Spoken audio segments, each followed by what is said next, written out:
हिंदुस्तान अखबार के शानदार आयोजन में आप लोगों की जानदार उपस्थिति को प्रणाम करता हूं।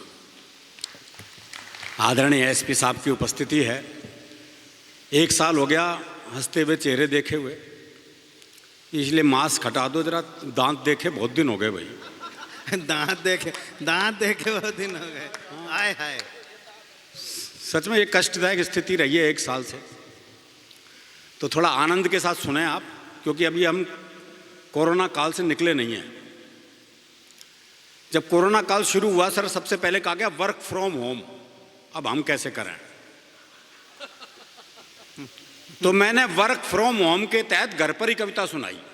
वाह, ना कोई हंसा, ना किसी ने ताली बजाई, वाह, और ना ही कोई पेमेंट जेब में आई।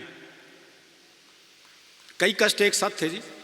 ना ही कोई पेमेंट जेब में आई, फिर मैंने अपनी दूसरी जेब से पैसे निकाल के खुद को पेमेंट दी। इस तरह वर्क फ्रॉम होम की औपचारिकता पूरी की। वाह, बहुत अच्छा, वाह वाह वाह वाह वाह। खिंच गई। फिर 3 महीने लगातार सर लॉकडाउन था, घर पे थे। हमारा काम हर दूसरे तीसरे दिन घर से बाहर निकल जाने का था। अब 3 महीने लगातार घर पे हो गए। वो पत्नी इधर से उधर घूम रही, मैं अखबार पढ़ रहा, और भुनभुना रही थी कि पता नहीं ये बीमारी कब जाएगी।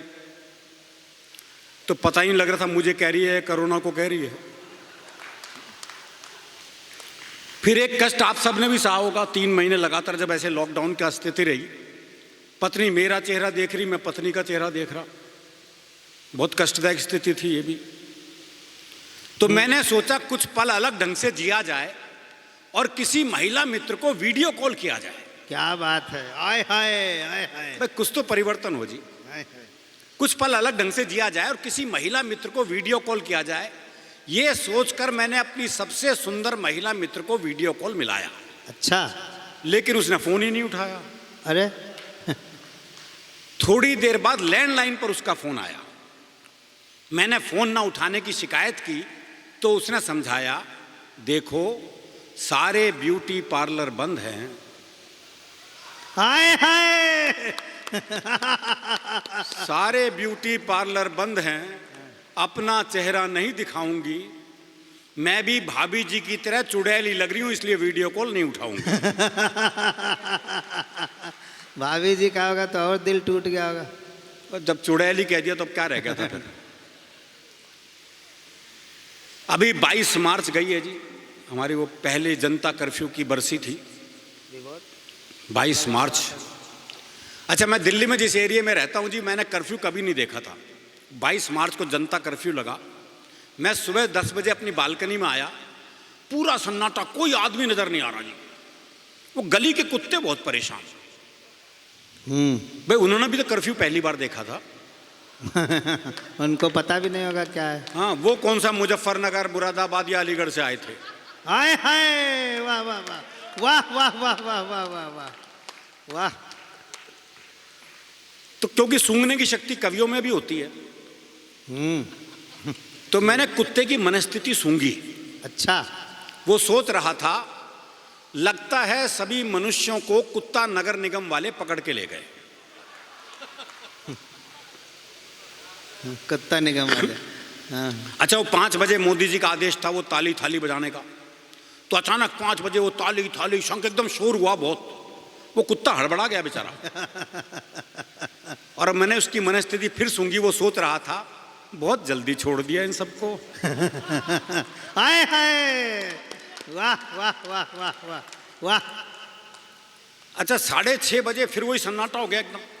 फिर कोई आदमी नजर नहीं आ रहा। उस कुत्ते की मनस्थिति मैंने फिर सूंघी। वो सोच रहा था, और मचाओ शोर, फिर ले गए ना पकड़ के। अच्छा, तो ये जनता कर्फ्यू भी झेला जी हमने।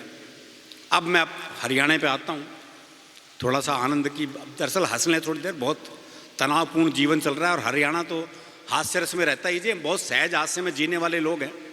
अभी कुछ दिन पहले ही घटना है, मैं दिल्ली में अपनी कार से जा रहा था, एक रेड लाइट पे खड़ा था।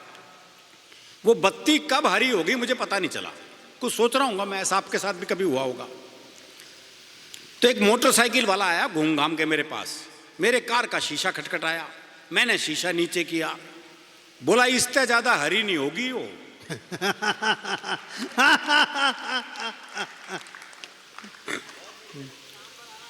तो ये दरअसल हमारे स्वभाव में है। कारण ये कि हरियाणा का आदमी फुर्सत में रहता है, इसलिए हास्य रस में रहता है। वो एक ने रिक्शा वाले को आवाज दी, बोले खाली है? बोले हाँ। बोले आप फिर ताश खेलते हैं। तो इतनी फुर्सत जरूरी है। वो एक ने रिक्शे वाले से कहा, बोले स्टेशन चलेगा? बोले हाँ। बोले कितने पैसे? बोले 25 रुपए। बोले ये तो रहा स्टेशन। अच्छा, मैं पैसे कम कराने होते हम जगह को पास बुला लेते हैं। बोले ये तो रहा स्टेशन। रिक्शे वाला बोला हाथ नीचे कर ले वरना रेल के नीचे आ जाएगा।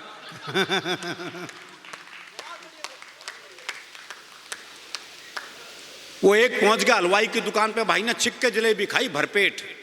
जब पैसे देने का नंबर आया, भाई ने जेब झाड़ दी, बोले पैसे तो नहीं है। अब दुकानदार दुकान से बाहर निकला, 15-20 मिनट तबीयत से धुना पीटा उसे।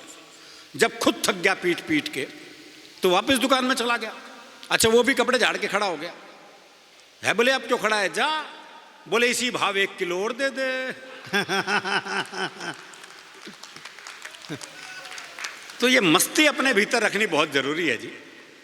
ये मस्ती जो बहुत जरूरी है, ये आनंद बहुत जरूरी है। होली का अवसर है, जरा होली की मस्ती में भी रहें आप लोग। हमारे यहाँ हर संबंध हास्य रस में है जी। बाप बेटे तक के संबंधों में हास्य रस है।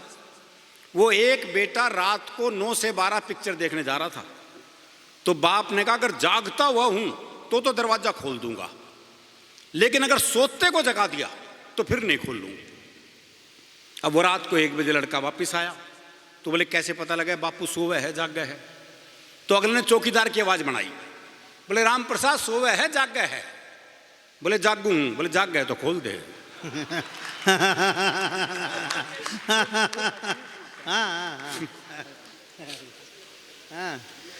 मां बेटे तक के संबंधों में हास्य रस है जी। वो तीसरे नंबर के बेटे ने अपनी मां से पूछा, मां मेरे पैदा होने से पहले तूने क्या मांगा था? छोरी मांगी थी, छोरा मांगा था? मां बोली बेटे मैंने कुछ नहीं मांगा था, मैं तो नहाने गई थी, मैंने तो तेरे बाबू से तौलिया मांगा था।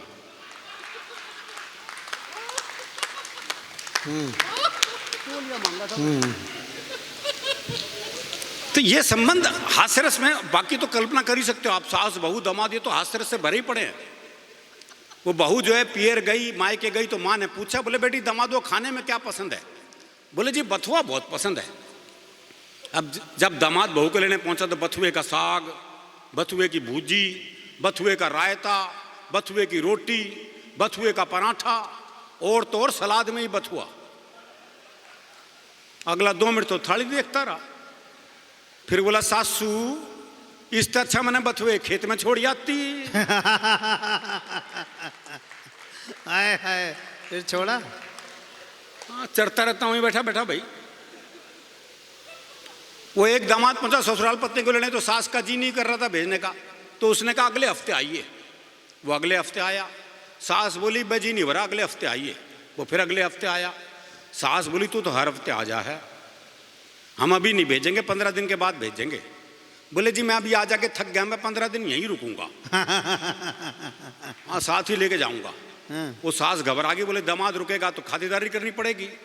बोले जी आप रुकोगे तो लोग क्या कहेंगे? बोले क्यों? थारी छोरी हमारे यहाँ 6 महीने रुकी। हाय हाय, लोगों ने क्या कही? बोले जी वो तो आपके यहाँ ब्याही गई है, तो बोले मैं क्या फूका गया हूं। वो एक और दामाद पहुंचा ससुराल पत्नी को लेने, तो सास का जी नहीं कर रहा था भेजने का, तो उसने अपने बाकी बच्चों से कहा, बोले अपने जीजा को समझाओ, और अगर नहीं माने ना तो यूं कह देना हमारी माता जी के देवी आ जाती है, और जब देवी आ जाती है अपनी बात मनवा के छोड़ती है। बोला देवी आ जाए देवा आ जा, मैं तो लेके जाऊंगा। थोड़ी देर बाद सास जो है वो बाल वाल बिखेर के आ गई, बोली देवी आ गई ना भेजूं, देवी आ गई ना भेजूं, देवी आ गई ना भेजूं। दामाद थोड़ी देर तो ड्रामा देखता रहा, फिर बोला भैरव आ गया लेके जागा। हाय हाय हाय हाय हाय, तो बड़ा झटकों का जवाब नहीं है जो झटके देते हैं आप। और ऐसा नहीं कि दामाद ऐसे जवाब दे दे, हमारे यहाँ सास भी ऐसे जवाब दे देते जी। वो एक का दामाद बहुत काला था, बहुत ही काला भाई, सुपर काला। ससुराल आया तो सासू बोली बेटे इस बार तो 15-20 दिन रुक जा, बोले क्या बात है भाई, सासू बड़ी खाददारी के मुकुट में है। बोले क्या करेगी सासू? बोले कुछ नहीं, दूध दही खा और मौज कर, तेरे बहाने थोड़ा बहुत दूध हमने मिल जाएगा। बोले मेरे बहाने कुकर मिल जाएगा? बोले कुछ नहीं, हमारी भैंस का काटड़ा मर गया, तेने देख के भैंस दूध तो दे देगी।